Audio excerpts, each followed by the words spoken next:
Amara Okafor did not come to Seoul to fall in love. She came with one suitcase, 20,000 naira worth of hope, and a scholarship letter she had read so many times the paper had soft creases like a map. She was 23 years old. She was studying fashion design at Seoul Arts University, and she was completely, absolutely terrified. Seoul was nothing like Lagos. In Lagos, the streets yelled at you. The hawkers, the horns, the heat, the music from every window. But Seoul whispered. The streets were clean and cold, and everyone moved like they already knew where they were going. Amara moved like she was still searching. She had one friend, Yinji, a Korean classmate who laughed too loud for a Korean girl and was somehow the most comforting person Amara had ever met. Yinji, you look lost. Are you lost? Amara, I have been standing in front of this vending machine for 10 minutes. I cannot read anything.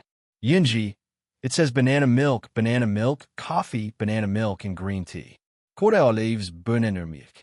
Amara laughed for the first time since she landed. And just like that, she had a friend. Life in Seoul was hard but beautiful. She learned to bow. She learned to use chopsticks without embarrassing herself. She learned that Koreans said we instead of our house, our mom, our country, and she found it strangely tender. Like everything belonged to everyone. But she also felt the stares, the double takes on the subway, the ajumas, older Korean women, who looked at her braids and touched them without asking. The students who said her Korean sounded funny and laughed before she could laugh too. She swallowed all of it and kept going because that is what girls from Lagos do. Kim Jae-won was famous the way the sun is famous. Unavoidable. Everywhere. Burning. He was the lead vocalist of Nova, one of Korea's biggest idol groups. 17 million followers. Magazine covers. Sold out concerts in 5 countries. But behind the cameras, Jae-won was quiet. Dangerously quiet. The kind of quiet that swallows you from the inside. He had been performing since he was 15. 8 years of singing, dancing, smiling on command, bowing, waving, never sleeping enough, never eating enough, never being enough. His company told him who to be, what to say, which emotions were allowed in public. He had forgotten what the others felt like. One Thursday evening, Jae-won slipped away from his manager, which he was absolutely not supposed to do, and walked into a small cafe near the university wearing a cap and face mask. He just wanted 1 hour of silence. 1 hour of being nobody. He sat in the corner. He ordered coffee. He exhaled for what felt like the first time in months. And then he heard her. Amara was at the next table, video calling her mother back in Lagos. She was crying and laughing at the same time. That particular emotional mix that only Africans seem to do with such grace. Amara's mother, on phone, Amara, my daughter, are they feeding you? You look thin on this camera. Amara, manga, iam fine. The food is just different. But mama, I made a dress yesterday, and my professor said it was innovative. She used that exact word, innovative. Amara's mother, innovative. You hear that? This is what I prayed for. You are your grandmother's child. She sewed with nothing and made everything. Jae-won watched her without meaning to. The way her face changed with every emotion. The way she wiped her eyes and started laughing. The way she pressed her hand to her chest when she said, "Thank you, Mama," like the words came from somewhere deep and real. He had been surrounded by performance for so long, he had forgotten what real looked like. When the call ended, their eyes met by accident. Amara raised an eyebrow. Amara, were you listening to my conversation? Jae-won, no. Yes. A little. I am sorry. Amara, at least you're honest. She went back to her sketchbook. He went back to his coffee. But neither of them stopped thinking about the other for the rest of that evening. They kept meeting at the cafe. It was not planned. It was the kind of thing the universe does when it has decided something. Jae-won always wore his cap and mask. Amara thought he was just shy. She did not know who he was. She did not follow K-pop, did not watch music shows, had no idea that half of Asia would have screamed to be sitting where she was sitting. He found this miraculous. Jae-won, you really don't know me? Amara, should I? Are you famous?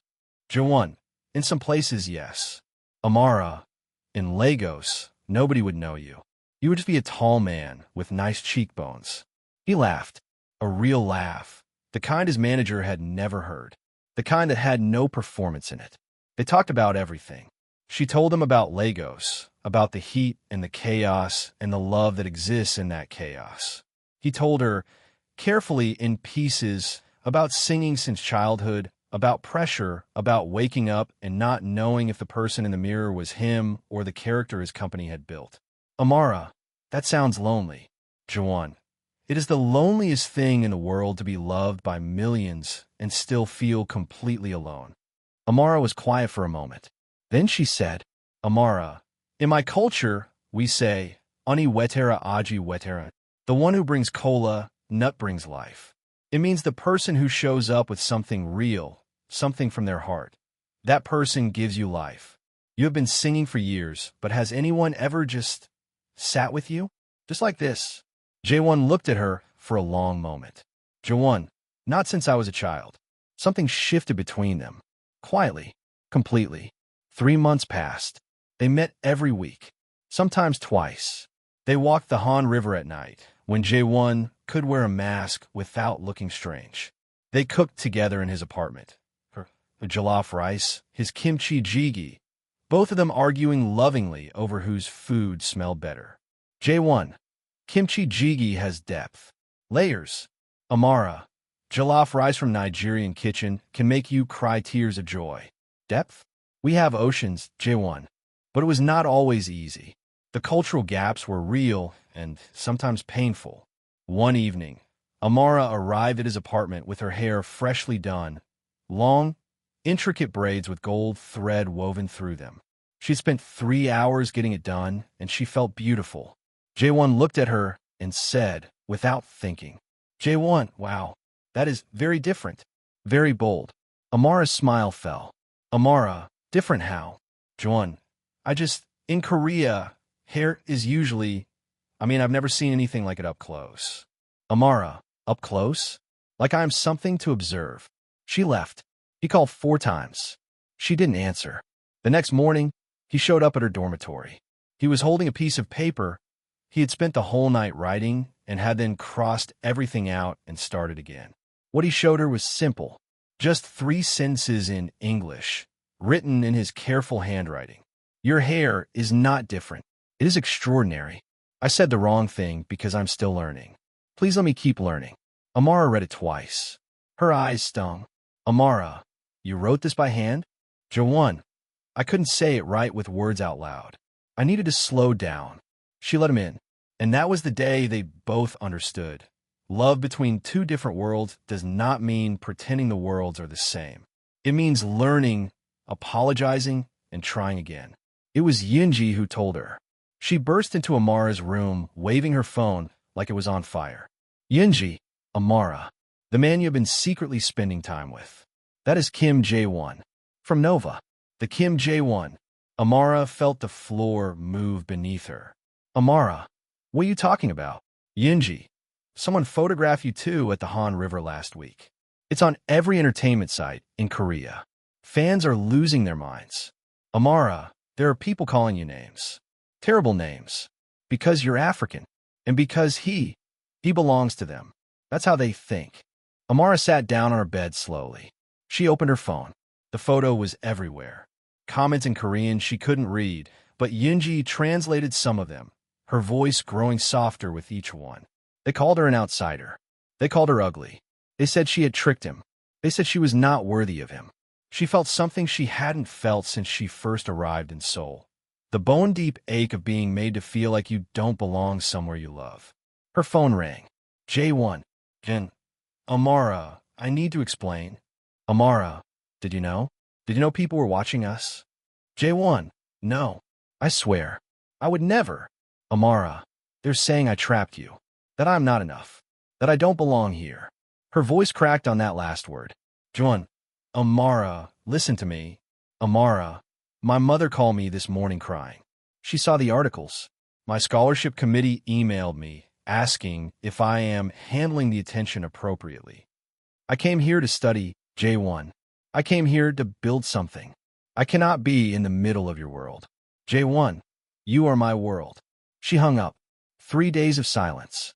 The longest 3 days of both their lives. On the fourth day, Jaewon's company released a statement. Amara read it on her phone, sitting alone in the design studio, surrounded by unfinished fabric and sketches. She expected the usual, the denial, the just friends, the careful corporate language that erases people. But that is not what it said.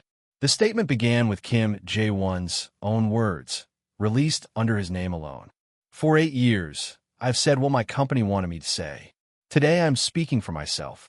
The woman in that photograph did not trap me. She found me, the real me, when I had almost forgotten he existed. She is a scholar, an artist, and the most genuine person I have met in years. The cruelty directed at her is a reflection of fear, not truth. I'm not ashamed. I am grateful.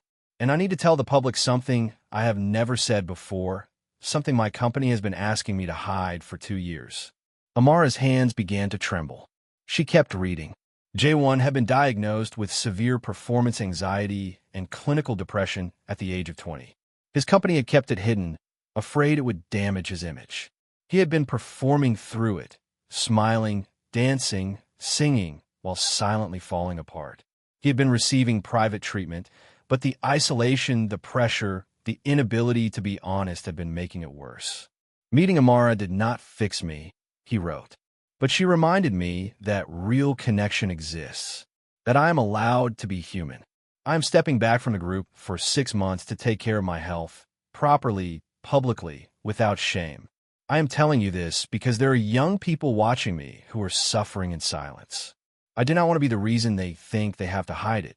And at the very bottom of the statement, one final line. Amara Okafor, if you are reading this, I am sorry I could not tell you everything sooner. You deserved all of it from the beginning. I hope you know that you're not the outsider in this story. You are the reason I found my way back inside my own life. Amara put her phone down on the design table. She pressed her hand to her chest, just like she had done on that phone call with her mother, the very first night he had noticed her. She cried, not the broken kind, the relieved kind. 6 months later, Jaewon did not return to the stage immediately. He spent the months in therapy, in quiet, relearning who he was when nobody was watching. He cooked. He walked without a mask. He called his parents every Sunday.